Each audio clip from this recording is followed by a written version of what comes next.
Maşallah maşallah bugün çoxlu sifarişlərimiz oldu. Bugün 140 manat qazanmışam. Ev fonduna əlavə 140 manat əlavə olundu. Çox şükür. Bugün nələr satıb 140 manat qazanmışam. Gəlin sizə göstərim.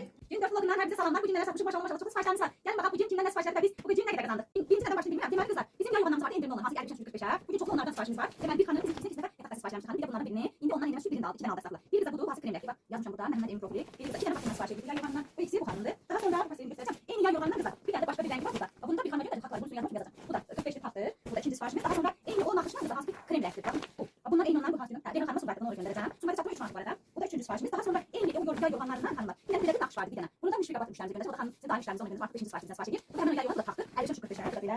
3, 4, 5. 4. sipariş. Daha sonra kanalda bir tane en iyi beyaz krem renkli olanı gönderip şampiler. Şampilerden bir tane tak sipariş dediler. Bu da yine özün sumpasında.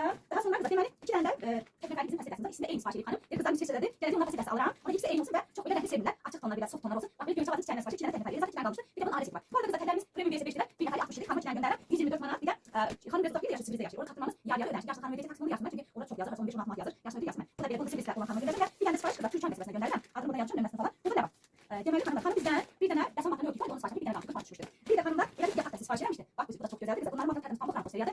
Bu da iki neferdi. Hanım olduğu için sipariş edip bir cüssüz sümük olsun. Bak burada cüssüz gül yoktu. Hamısı bile nakışlar var. Özünden bakıyor nakışlar var. Merkez resmi sürekli çok güzeldi. Takımız pamuk rampos hanımda bu 70 manat. Bir tane bu 70 manat. Bir tane bu 40 manat düşmüştü. 110 manat öderdi. Şimdi birazdan indi çok geldi. Akşam rahat vakti göndereceğim hanıma. Türkçen meselesine. Ben çok siparişler oldu burada. Bir tane Türkçen meselesine ikinci sivriz istikametine 2. Biri şampiye sabah bunu koşmayın. Masalacağım 3. Biri hanımlar. Müşteri kabada 4. Bu da şimdi.